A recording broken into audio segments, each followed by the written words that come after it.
કુલ મળીને ખેડા જિલ્લામાં 5 નગરપાલિકા, 2 તાલુકા પંચાયતની 190 સીટ પર અને 2 પેટા ચૂંટણીની સીટ પર ચૂંટણી હતી, જે પૈકી ડાકોર નગરપાલિકામાં આજે 5 સીટો ભારતીય જનતા પાર્ટીની બિનહરીફ થઈ છે, મહેમદાવાદ નગરપાલિકામાં 3 સીટો બિનહરીફ થઈ છે અને મૌધા નગરપાલિકામાં 6 ક્લિયર કટ બિનહરીફ થઈ છે અને 2 ઉમેદવાર હોય સામે 1 ઉમેદવાર હોય એવી બીજી 2 એમ મૌધામાં ટોટલ 8 સીટ બિનહરીફ થઈ છે।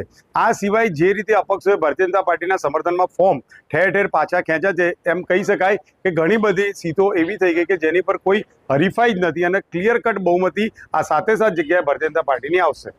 અજયભાઈ, કોંગ્રેસને ઉમેદવારો શોધવાના પણ ફાફા પડ્યા, બીજી બાજુ ભારતીય જનતા પાર્ટીને સ્પષ્ટ બહુમતી પણ મળી ગઈ છે, શું કારણ? કોંગ્રેસ પક્ષ એની નીતિ ક્યારેય સ્પષ્ટ કરી શકી નથી। સ્થાનિક સ્વરાજની ચૂંટણીમાં એના મતદારોને ભ્રમિત કરવા માટે પોતાના નિશાન વગર અપક્ષમાં ઉમેદવારી કરાવી રહી છે।